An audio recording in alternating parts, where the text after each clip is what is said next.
Hello there. Welcome to the Saroy channel wherever you are in the world, and so much love to each and every one of you. We have now got to part 2 of our story tonight, which is very exciting. Alicia Beckett is going back to her hometown, a place she left when she was 1.5 years old, when tragedy struck. She's never been to the place before, but now she's going to look at the cottage that she was born in so many years before. So let's continue with part 2 of our story. But before we do, don't forget to subscribe to the channel, click the notification bell and the thumbs up, and let's continue with part 2 of our story tonight. If you really want to know why I have such a vested interest in Primrose Cottage, I'll tell you. It was because I was born here, on the kitchen floor. You were? Yes, I was. My parents bought Primrose Cottage before I was born. My mother fell in love with the place, you see. My dad couldn't really afford to buy it for her, but he somehow managed to make it happen. He adored my mother, you see. Theirs was a wonderful love story. They fell passionately in love with each other. My father rescued my mother's dog when it got stranded in an iced-up pond at the local park. My father nearly fell through the ice himself, while he managed to rescue the dog. I gather he got soaked to the skin and was shivering like mad.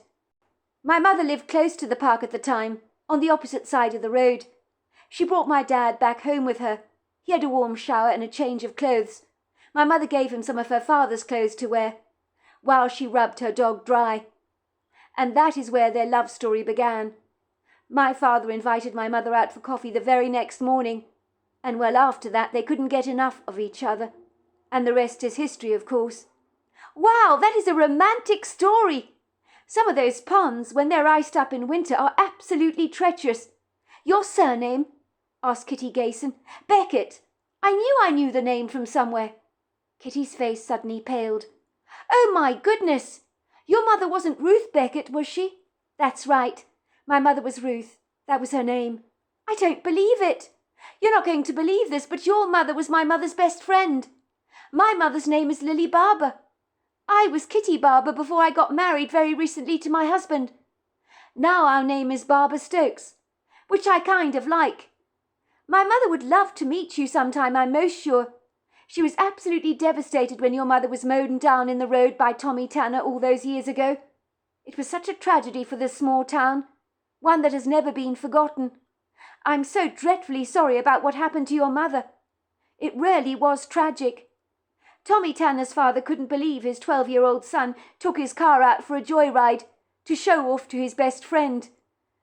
All the time he couldn't even drive, but I guess let's just say boys of that age, so close to their teens, can be a little obnoxious at the best of times. Tommy Tanner doesn't live here anymore in this town, but the Tanners still remain here and are much loved by the local community. They're extremely good people, you know, who everybody likes. It broke their hearts to learn their son was responsible for your mother's tragic demise. I must have been about 2.5 years old when the tragedy occurred. You were about 1.5, so I was a year older than you are. The Tanners also have a late lamb that is my age. He still lives in town, but their 3 other children now live in other states. People around here drive with due care because it's a small, sleepy town. But Tommy Tanner that day decided to speed and mistook the accelerator for the brakes, which can easily happen, I suppose, if you don't exactly know what you're doing. True enough, Alicia agreed. It was a tragic accident. My father long forgave Tommy Tanner. The boy was devastated that he'd caused so much suffering. That's true. I felt desperately sorry for Tommy Tanner when I learnt about the story. Let's just say when he was old enough he couldn't leave this small town fast enough. I guess the reminder of what he'd done all those years ago was all too much for him. I understand he's actually involved in the auto repair business these days. He lives in Lexington, Kentucky, I believe. You were in the pram, weren't you, when the accident happened? You survived, which is such a relief. It would have been even more tragic if you had lost your life alongside your mother's. I understand the church was packed for your mother's funeral, and there wasn't a single dry eye in the house. Everyone was shaken up, and all the young children everywhere were lectured by their parents never ever to attempt taking their cars out for a joyride. So some tough lessons were learnt after that calamity with Tommy Tanner. So some good came out of the bad, I suppose. I can't believe you know my mother's story, said Alicia with wide, appreciative eyes. I would have thought the small town would have forgotten about it a long time ago. Well, I knew the surname Beckett, didn't I? But I couldn't place you by your name. It was niggling away at me, as I knew it from somewhere. I can't believe you came back here after all this time. My mother said your dad was so devastated that your mother was run down, that he sold Primrose Cottage almost at once and returned to New York, where he moved in with his mother, your grandmother, I suspect. We never saw sight or sound of him ever again, even though he made dozens of friends here. I suppose he wanted a brand new start. He wanted to forget about what happened to his wife. And who can blame him for that? I don't think he even bothered to come back to visit the graveyard where your mother is buried. Perhaps it was just too traumatic for him. Oh, I thought my mother was cremated. I thought her ashes were thrown over the ocean. My dad said she loved the sea. He gave me the distinct impression that that was where my mother's ashes were scattered. I had no idea she was buried, and that her grave was in a local cemetery. That is news to me, said Alicia, looking stunned. Your father told you that your mother's ashes are sprinkled out at sea, did he? Asked Kitty, looking puzzled. That's rather strange. Your mother's grave is not very far from here. It's at the cemetery surrounded by lots of woods. It's a magnificent place to be buried, let me tell you. So peaceful there. Maybe you can go and visit your mum's grave at the cemetery sometime. Lay flowers at her resting place. I'll definitely be doing that. How is your father these days? Asked Kitty. Of course I never knew him. But my mother was only talking about him the other day, and about the tragic accident that hit everyone so hard in this small town. She was saying she wondered how you and your father were doing. And now here you are. I mean, talk of the devil. Talk about chance coincidence. My dad's doing very well. I think for the first 20 years or so it was a different story. He was grieving for my mother all that time. After the tragedy, me and my father moved in with my grandmother into her brownstone apartment, and he got a great job in New York. But he was always looking at photographs of my mother growing up. He always looked so desperately sad. He swore blind he'd never marry again, but that all changed when he met the woman from Australia, who stopped him in the street one day, asking him for directions. We get a lot of foreigners visiting New York, you see. New Yorkers tend to be friendly people and very helpful, and my father's no exception to that. He wasn't doing anything that day, so he offered to give this lovely lady a tour around New York. He felt sorry for Celia. That's the name of the new wife he's married to. So he took her round about the place, and they fell in love. So now he's living there in Australia with Celia, who has 2 adult children of her own, who are about my age. Wow, what an incredible story, said Kitty, looking suitably impressed. But you haven't answered my question, Alicia. Why would you come back to this small town, which is the scene of a great tragedy that happened a long time ago, when your mother was killed? Furthermore, why would you want to buy your old family property, especially given the fact that Primrose Cottage is in need of a great deal of work? I guess to answer your question, I want to feel close to the mother I never knew, as strange as that may sound. I couldn't believe it when I saw Primrose Cottage online, because I knew how much she had loved this place in life. And when I realised it was for sale, it was a win-win situation for me, which was why I phoned you immediately and put an offer in at once. I didn't even hesitate for a second. Buying the place seemed like the right thing to do. Well, you certainly seem pretty determined to fix up Primrose Cottage. And I guess if anyone can do it, it's you, said Kitty Gayson, looking significantly confident that she believed what she was saying was indeed true. This is a small town. People here have long memories, you know. And when they learn a member of the Beckett family is back at home, well, they'll be pleased to hear that. Don't be surprised if you're inundated with dinner requests from the locals eager to make your acquaintance. Everyone is extremely friendly around here, probably even friendlier than in New York. A lot of people that were around when your mother was alive are still here. Errol Lancaster, for example. He still runs the corner shop at the top of the road, which is called Lancaster Bakes. He's turned the place into a charming delicatessens cum bakery. I understand on the afternoon of your mother's death, he was the last person to actually see her alive. He said she bought milk and cereal from him, and together they talked happily about what a lovely afternoon it was. I gather the accident happened at the beginning of spring, so people were peeling away their winter clothes and embracing the warmer days. On the day your mother died, the weather was so close to perfect. There were daffodils everywhere, I'm told. Errol Lancaster told me that your mother looked very pretty that day. She was wearing a rather becoming summer frock, covered with pretty pink flowers, along with a matching pink belt. He said she looked amazing and seemed very happy. You could see she loved being a mother to you.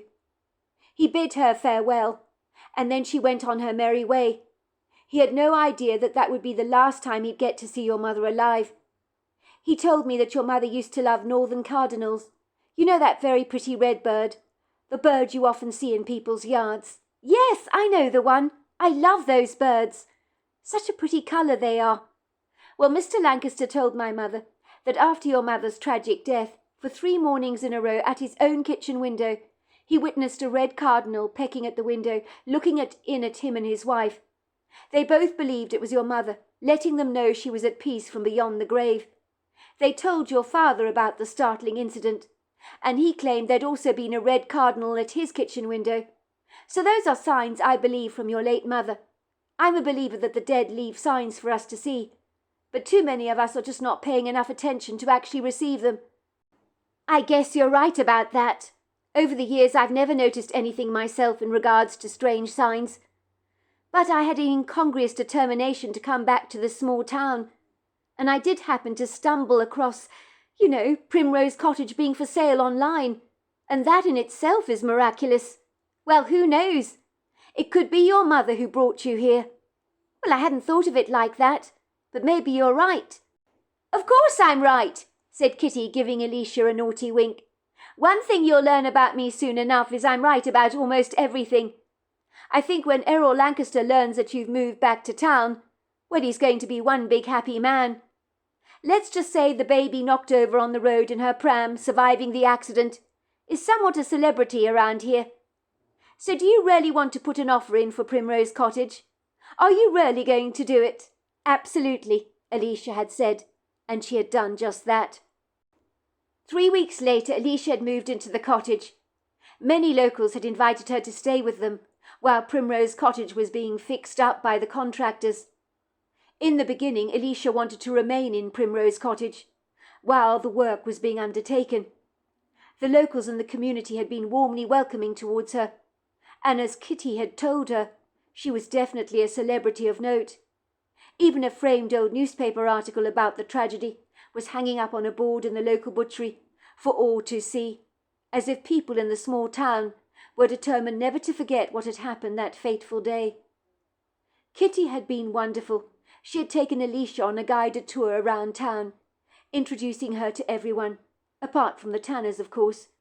It would seem she was rather concerned about how the Tanners might react to Alicia's presence in town.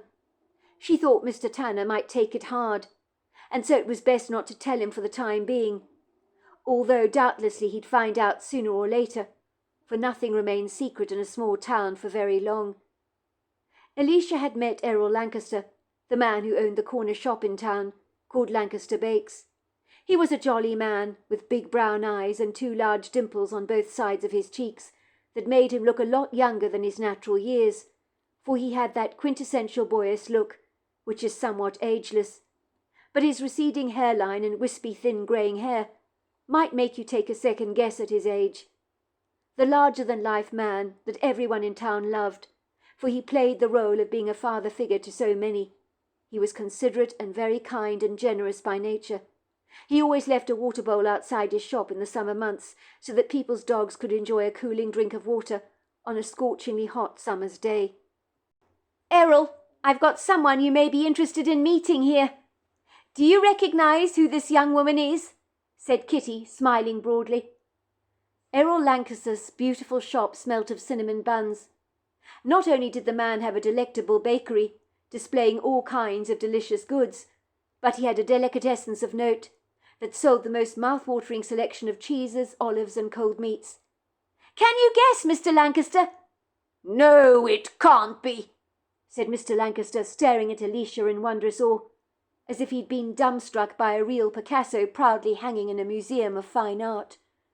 For a moment Errol Lancaster said absolutely nothing, but continued to stare almost rudely at Alicia, as if he was caught up in some kind of bizarre trance. Then he said, "You've got to be Alicia Becker.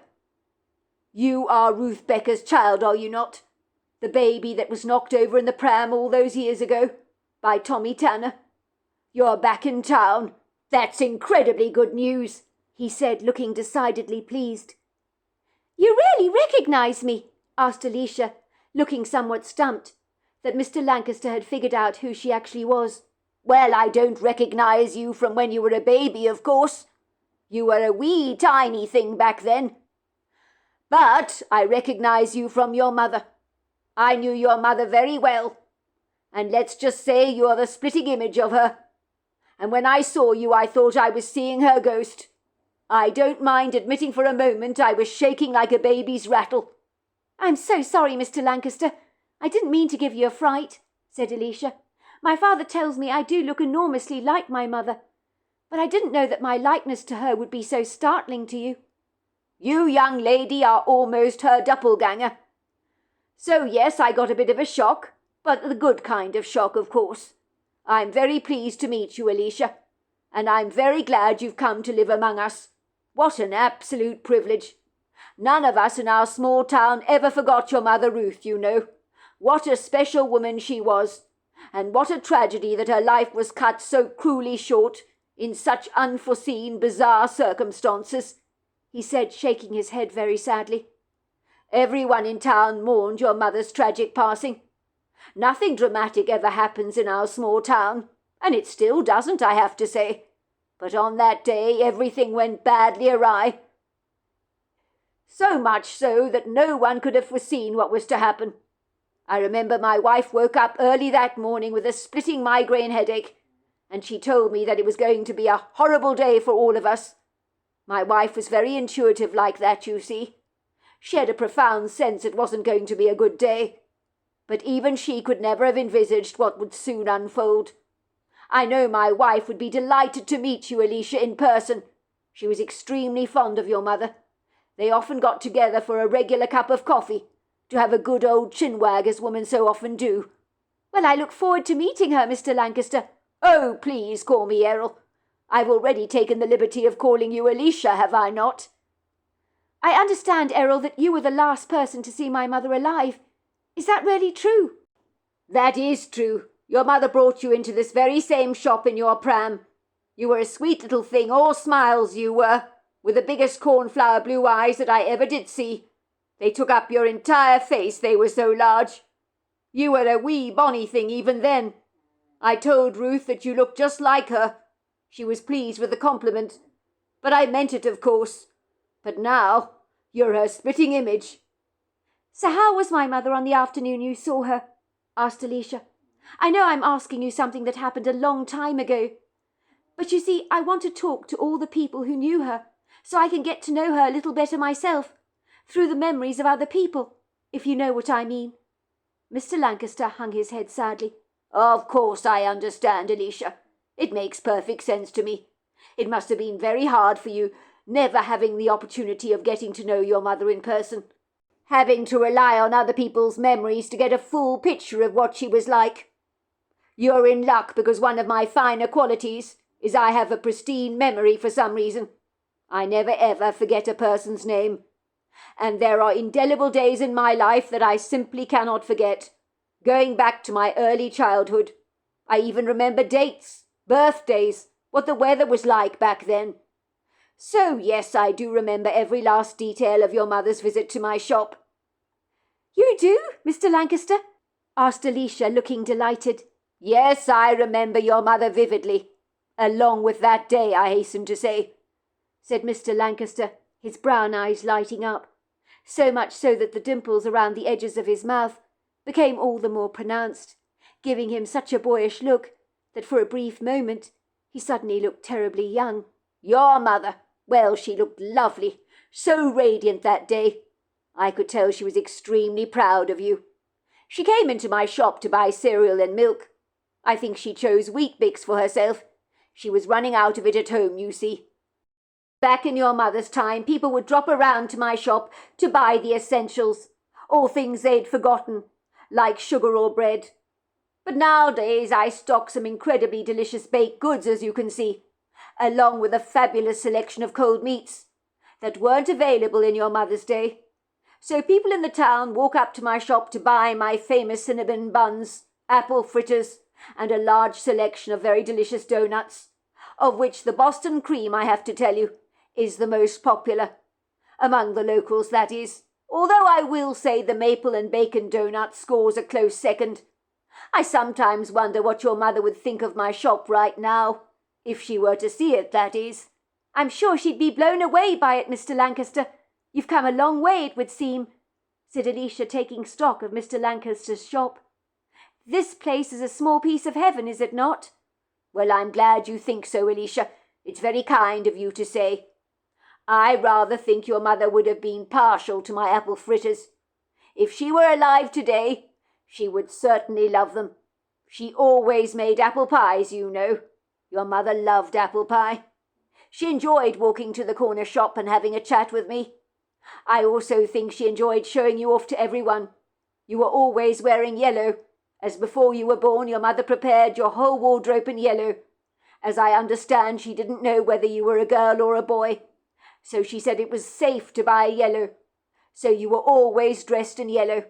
Anyway, on the day you came into the store with your mother, I remarked that you were wearing pink for the very first time, and she said that she had thrown out all your yellow clothes, and from now on you'd be wearing pinks and whites, so that everyone would know you were a girl.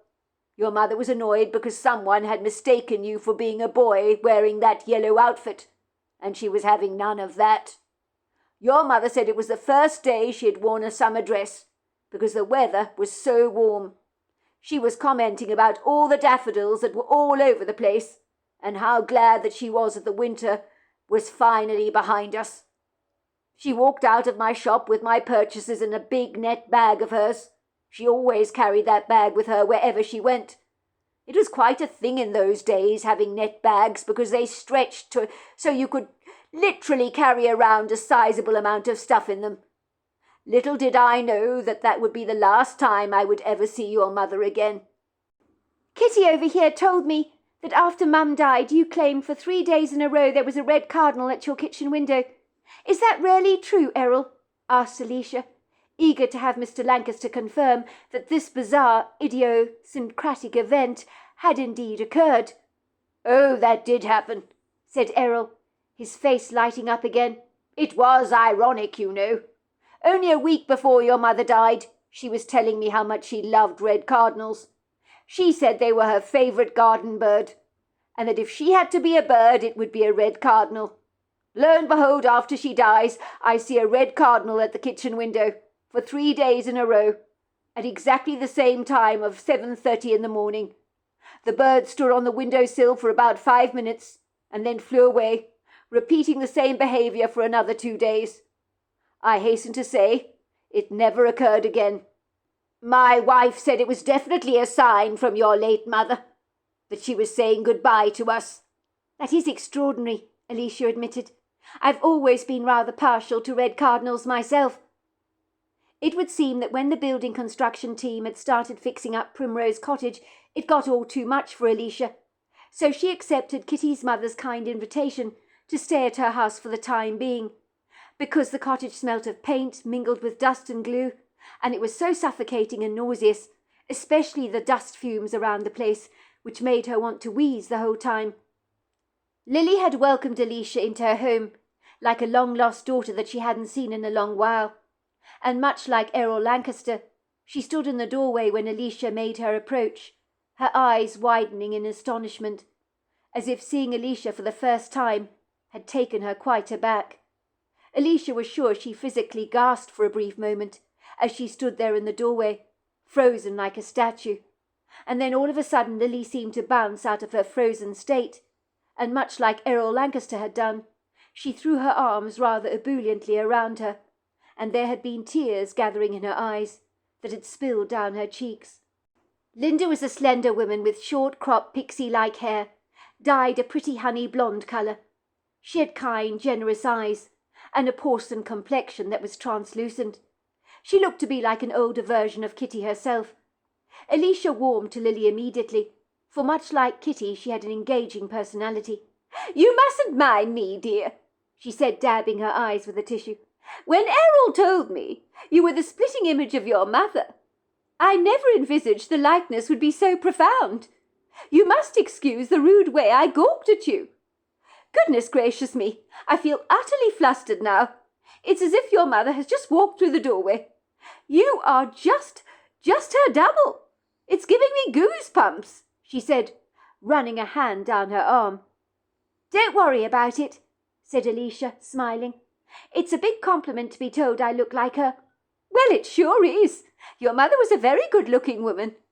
For the record, Alicia, I'm so glad you've come to live in our small town.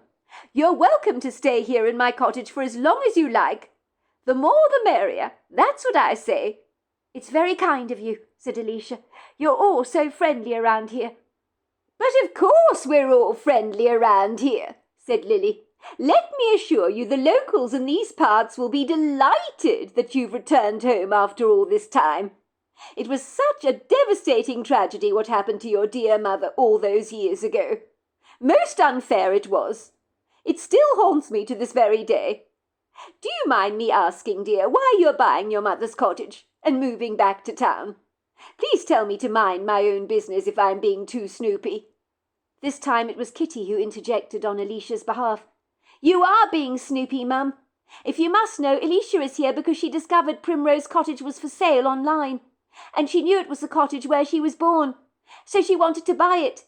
She's never visited the town before, since her mother's passing, but she felt compelled to come here. Isn't that right, Alicia?" "That's right," Alicia admitted. "I don't even know why I came here, to be honest with you, but it just felt like the right thing to do, if you know what I mean." "Of course I know what you mean," said Lily. "It makes perfect sense to me. I don't think it's a mere accident that you came back to this town, the place where you were born. I don't believe in coincidences. Never have, you know. It sounds to me that the fact that you stumbled on the cottage being for sale online, that you were divinely led here. There are no accidents in this life. Maybe you were meant to be here." "I hope you're right," said Alicia. "Some people think I've taken on more than I can chew buying my mother's cottage, given it's in such a bad state of repair." So there we are. That's the end of part 2. Part 3 is tomorrow night, and I look forward to you joining me then. Until next time, goodbye and good night.